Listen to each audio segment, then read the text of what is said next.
seguramente ustedes saben, ¿no es cierto?, que en mindfulness hay muchas miradas, ¿no? Hay muchas miradas. Mindfulness originalmente fue parte del camino del noble óctuple sendero, que propuso Buda hace 2500 años. Mindfulness al principio, en el origen, es un camino de liberación, es un camino de iluminación, dicen los budistas, y que ha sido retomado desde la psicología contemporánea y ha recibido distintos enfoques. Eh, Se le considera una práctica, se le considera un estado, un rasgo, un proceso.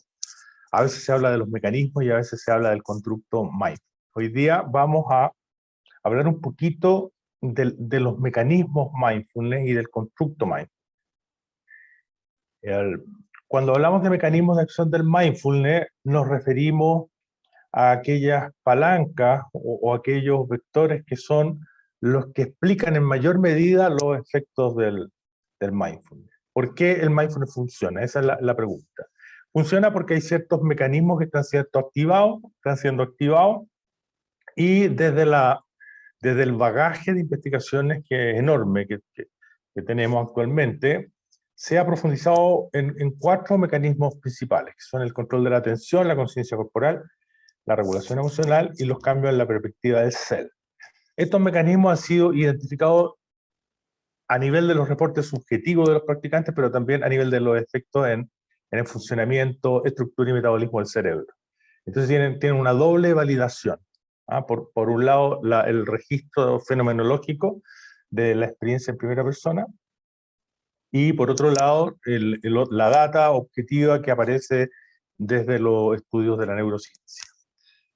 Entonces, conciencia corporal en mindfulness es principalmente tratado como un mecanismo de acción, o un mecanismo generativo. Es aquel factor que puede explicar por qué la práctica funciona, por qué el mindfulness funciona.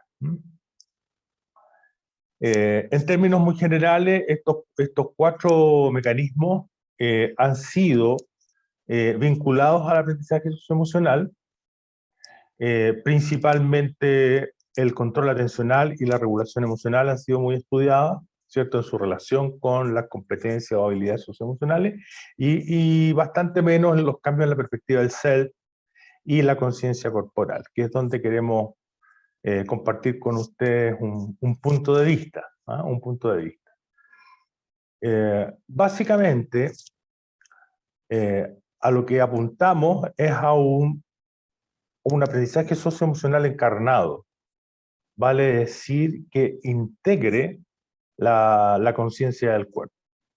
Los modelos de aprendizaje socioemocional, principalmente el CASEL, ¿no es cierto?, consideran una mirada en diferentes planos, desde la persona hasta el sistema, ¿no es cierto?, escolar y hasta la comunidad, pero hasta ahora no han puesto suficiente énfasis en el rol que juega la conciencia del cuerpo en ese proceso de desarrollo emocional, con el riesgo de que se produzcan aprendizajes socioemocionales desencarnados, vale decir, más bien reflexivos, más bien cognitivos, fuera del cuerpo.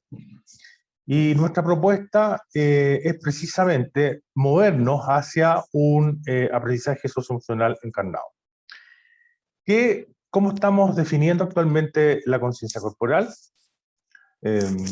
Básicamente como la capacidad de percibir, atender, darse cuenta de las sensaciones propioceptivas e interoceptivas.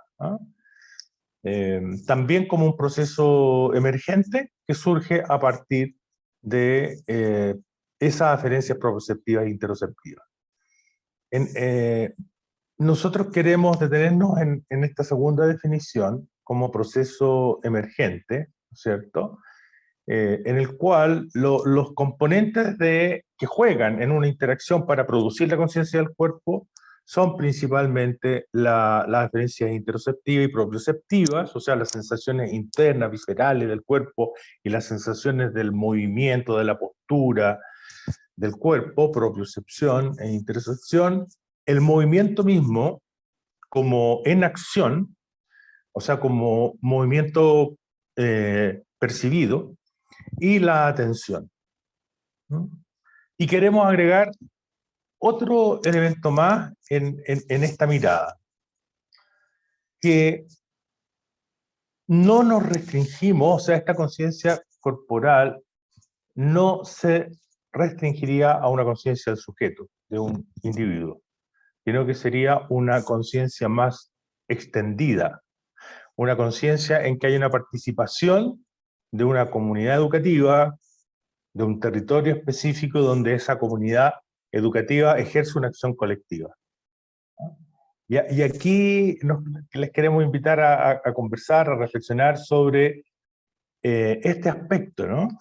¿Cómo podemos pasar de un mindfulness que tiene una tradición tan individualista, tan centrada en el individuo, en los procesos del individuo, a una perspectiva más social del mindfulness, que es lo que promueve Medita Chile? Entonces, todas estas competencias socioemocionales, que ya han sido tipificadas, ¿no es cierto?, conciencia emocional, regulación emocional, autonomía emocional, habilidades relacionales, habilidades sociales, como responsable de decisiones y competencias para el bienestar, para hacer el espectro amplio,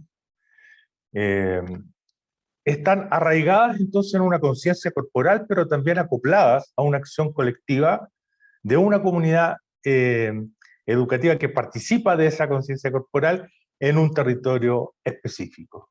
¿Ah? Ahora, ¿qué recursos podemos tener para esto? Desde las prácticas tradicionales, ¿no es cierto?, el mindfulness, como son el yoga, la alimentación consciente, el escaneo corporal, pero también, yendo un poquito más allá, movimiento consciente, danzas tradicionales, meditaciones dinámicas, caminatas conscientes, meditaciones ancestrales, en ciertos territorios son muy interesantes, el arte mindfulness, los encuentros de visiones, contemplaciones de la madre tierra, lo que en Medita Chile llamamos meditación acción. O sea, recursos pedagógicos para el desarrollo de una conciencia corporal expandida, extendida, encarnada y extendida, ¿no es cierto?, en un territorio y acoplada en una comunidad. Están todos estos y todos los que se puedan ir generando en el proceso creativo de la misma comunidad educativa.